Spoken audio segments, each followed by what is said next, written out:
Whether if you're looking for a home to live in yourself or if you're looking for an investment property, real estate is expensive. But if you're willing to be a little bit crafty, there are ways for you to find cheap real estate deals, and I'm going to show you how to do that in this video. What's up everybody, I am Jasprit Singh from theminoritymindset.com, where money minds rethink rich. I've been investing in real estate for about a decade now, and one of the easiest ways to boost up your real estate returns is to find good real estate at a cheap price. Now, obviously, the easiest way to find cheap real estate is just to wait for a real estate crash, because when a real estate crash happens, then real estate prices plummet, and then you can buy real estate for pennies on the dollar. But this involves a very long waiting game because nobody can predict when a real estate crash will happen, and no one knows how big it will be. So I don't recommend you waiting for a real estate crash, because then you're just going to be playing the real estate waiting game, not the actual real estate investing game. Real estate, whether you're looking for a home to live in or an investment property, can be a great wealth building tool, but the price tag on a home or an investment property holds a lot of people back from actually buying real estate. This is where you got to start thinking differently than the majority of people if you want to find a real estate steal. There are 5 ways that you can find cheap real estate that I'm going to be talking about in this video.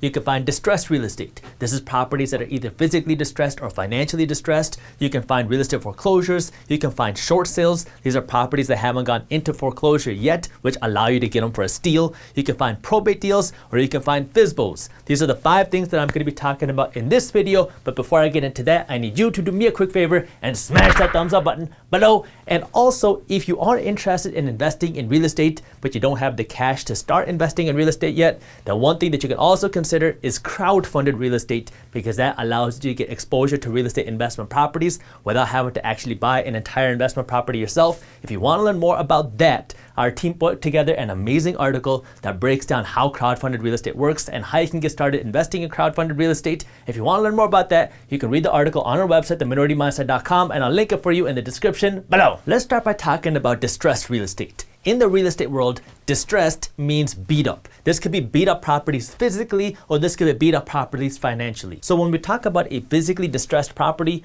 we're talking about a property that might have 1970s kitchens, that might have super shag and ugly carpets, that might have really outdated landscaping with weeds kind of just crawling over the sidewalk. And we're talking about properties that have roofs caving in. These physically distressed properties are the properties where a regular person walks in and they go, "Oh my God, this property is disgusting," and then they walk out. These properties for you, a minority mindset thinker, are where you walk in and you go, "I smell opportunity." The reason these physically distressed properties are such huge opportunities is because most people walk away from these properties. They don't want to deal with them. They don't want to look at the headache. And so you're not competing against a lot of people. There's very few people that actually want to buy and take care of physically distressed properties. And so a property that needs $30,000 worth of repairs, maybe it needs new landscaping, maybe it needs a new kitchen. This property you might be able to pick up for $50,000 below market value, and then you put in $30,000 to fix it up, and then you just bought this property and got it fixed up, and now you own it for $20,000 below market value. This is where you might be thinking, why would a homeowner sell their home for $50,000 below market value when it only needs $30,000 worth of repairs?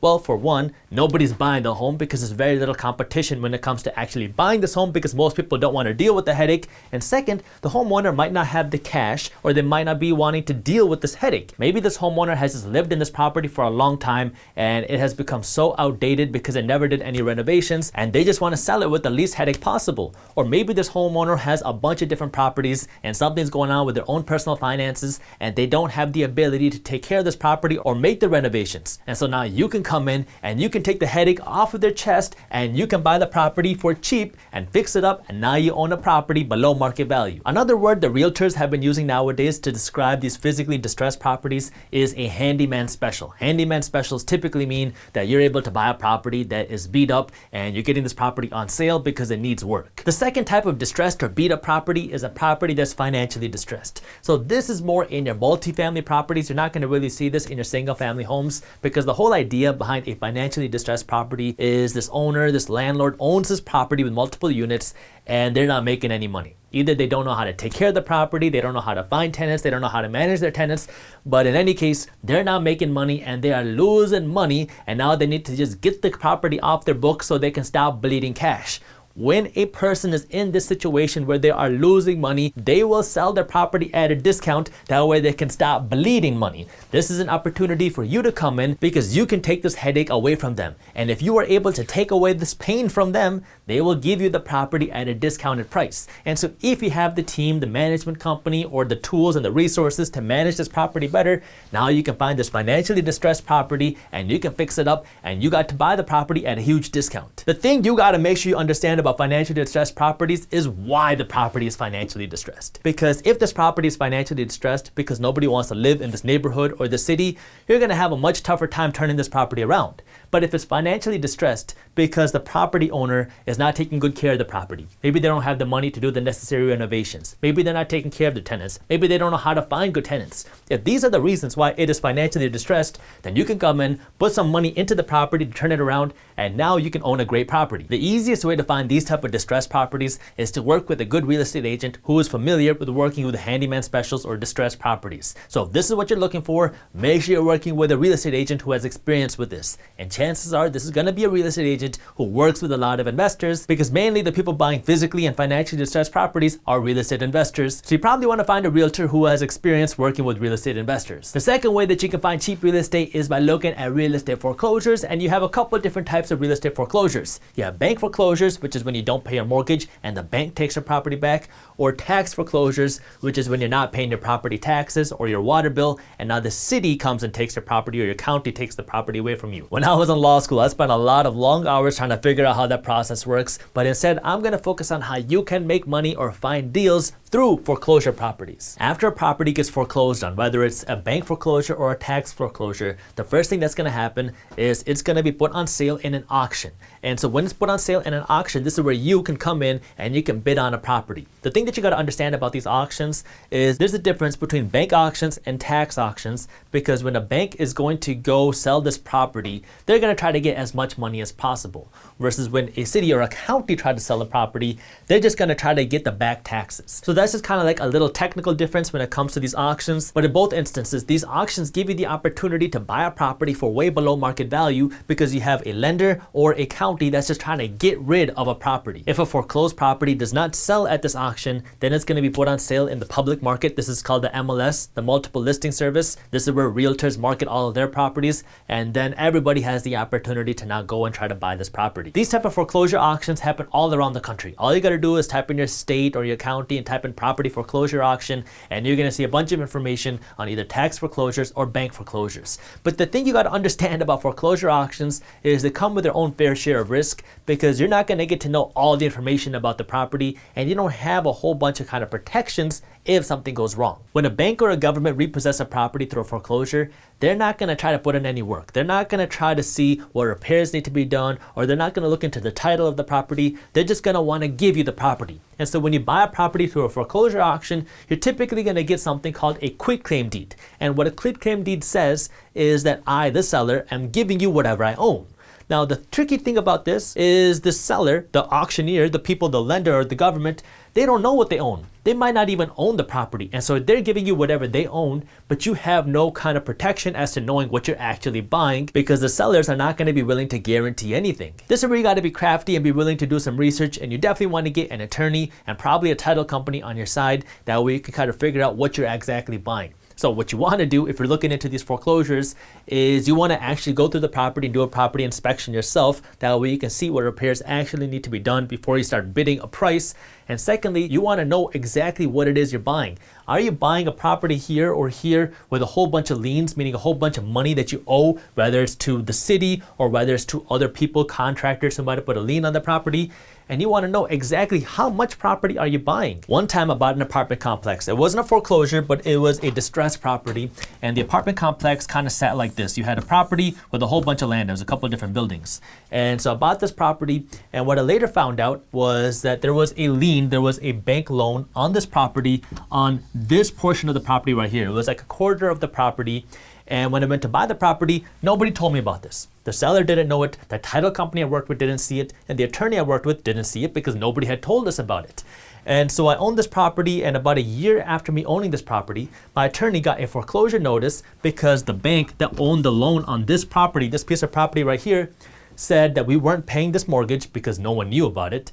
And so this bank now owned this portion of our property, and if we wanted to get it back, we had to pay this bank like $100,000, or I forgot the exact amount, but the bank wanted a lot of money. This was super stressful because I had just finished renovating the property. We put in all this work and we just got this property fully leased out, and now we find out that we don't actually own a lot of this property. And luckily we had something called title insurance. Title insurance is when you work with a company, a title insurance company, and they insure what you own. They insure that you're buying this property here. And so when we got this foreclosure notice, we took it to the title company that worked with the bank, and then the title company paid the bank off. That way we got this whole property back. Now, in these foreclosure properties, you don't get this type of title insurance. And so if you want to get that protection, that way you know exactly what you're buying, you should work with your own title company externally, and you should work with them to see if they can insure you and give you title insurance, because you never want to run into an instance like this where you think you're buying this home that's sitting right here, and then somebody else comes along and they say, no, I own this part of the property, or someone else says, no, I own the entire property. You can protect yourself from that if you're willing to put in the extra work to find a title insurance company who is going to insure you. That way, if somebody does come along, the title insurance company will protect you. The third way that you can find cheap real estate deals is by looking at short sales. A short sale is when you have a homeowner that is so behind on their mortgage that they're not going to be able to catch back up, and now the bank or the lender are thinking about foreclosing on the property, but the lender and the homeowner come up to an agreement and they say that we will sell this property below what you owe, so we will sell it for below what the mortgage amount is, if you are willing to sell the property. So you have a lender willing to accept less than they owe, and you have a homeowner willing to walk away from the property, and now you can come in and you can buy this property as long as you have the full agreement of the lender and the homeowner. Short sales became really popular after the 2008 crash, because after that crash, banks were just trying to come up with creative ways to not foreclose on properties because foreclosures are so expensive, and short sales are kind of a way for banks to save money or lose less money through this process. And during that time, every bank and every lender had their own way of doing foreclosures and short sales. And if you were purchasing a short sale then, it was like up in the air because nobody knew how long the process was going to take or how confusing the process was going to be, because every lender had their own requirements and their own rules. Some lenders were super streamlined and you could process a short sale in 30 days. Other lenders, that would take you 6 to 9 months because they were just trying to figure out how this whole short sale process worked. Now the short sale process is a little bit more streamlined, but you just got to understand that because now you're working with so many different parties, you're working with a lender and you're working with a seller, both who are going to lose money on this deal, that it can take a little bit longer and you might have to kind of jump through a few other hoops if you want to actually purchase the property. But it can be a way for you to buy a property below market value because now the lender just wants to get out of the deal and the homeowner is willing to walk away. The fourth way that you can find cheap real estate is by looking at probate deals. A probate deal is when somebody dies with a property and they're not giving this property to anyone after they die. So they don't have a will where they say they're giving this property to somebody. So now the probate court takes over and the state is going to now take this property and they're going to sell it and distribute the assets to however they want. So now when the state sells this property, they're going to want to just sell this property quickly because they're not going to be in the business of renovating or negotiating that much. So these probate properties can be a way for you to find a property at a great price. But there's a couple of things that you want to keep in mind if you are looking at buying probate properties. First, a lot of probate properties are going to require you to put down a 10% down payment as a deposit to buy this property. And so if you don't have the cash, it might be a lot harder for you to actually do these probate deals. And the second thing is closing on a probate property can take a long time because now you're dealing with, again, so many different people. And so it could take you a year from the time your offer is accepted to your actual closing date to actually purchase this property. This is why you, again, have less competition because a lot of regular people are not going to want to deal with the kind of headache and the stress and uncertainty of when they're going to be able to buy this home, versus if you are willing to be crafty and kind of put in that extra effort, then you can get a great deal because you're willing to wait for however long it takes for this probate deal to process. And so if you're willing to do that, you can be rewarded with a lower purchase price. The easiest way to find these probate deals is by working with a real estate agent who is familiar with working with the probate courts, or you can go to the probate courts directly and get a list of properties that they're trying to sell. The last thing I want to mention about probate properties is many times these properties are going to need renovations because this person has typically been there for a long time,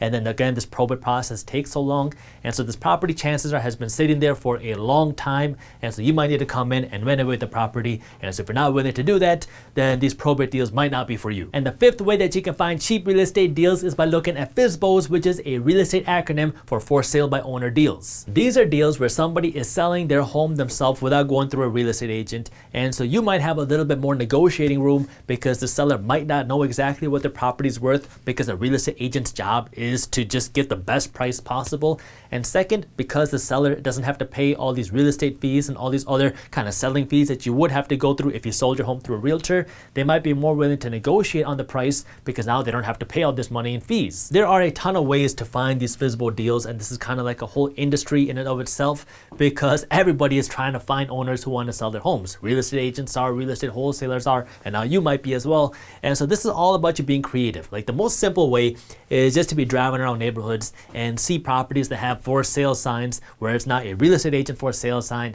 it's just a homeowner who put out their own for sale sign. If you want to get a little bit more sophisticated, then what you can do is you can start putting up bandit signs, which are these signs you put on roads saying that we buy houses. When I used to wholesale real estate back in the day, I used to go with my brother and we used to go post these signs on like random lamp posts and these wooden posts in the middle of the night. And you can also do yellow flyers, which are these letters that you send out to homeowners saying, hey, I want to buy your home, are you interested in selling? And so you can mail these out, and you're not going to get a ton of people responding, but you might get some people that want to sell their home for you. And this can give you some more negotiating leverage, because again, you're dealing with a homeowner, not a real estate agent, not a professional, and so you might be able to get a better price. If you're not interested in doing that work, because it is a lot of work to try to find these FSBOs, then you can try to find a professional who does the work to find these for sale by owner deals. Like, one thing that you can look for are real estate wholesalers. Real estate wholesalers are people that find below market deals and then they try to sell this contract to somebody else, maybe somebody like you. And so if you can find local real estate wholesalers, you can do that by going to real estate investor meetings in your area. You might be able to find below market deals, or you might be able to find a real estate agent that specializes in finding these off market deals. These 5 strategies, finding distressed properties or foreclosures or short sales or probate deals or FSBOs, work in any market. And yeah, some markets are going to be a little bit more hot than others, but these allow you to find properties below market value if you are willing to put in a little bit extra work. If you enjoyed this video, here's a video on buying a home that I think you'll love, and while you're at it, join our free finance and business newsletter, and as always, keep hustling. Like 9 out of 10 millennials say that they want to be homeowners. But unlike what your cousin Bunty says, buying a home the right way isn't so simple. If it was, you wouldn't have so many home buyers regretting their decisions.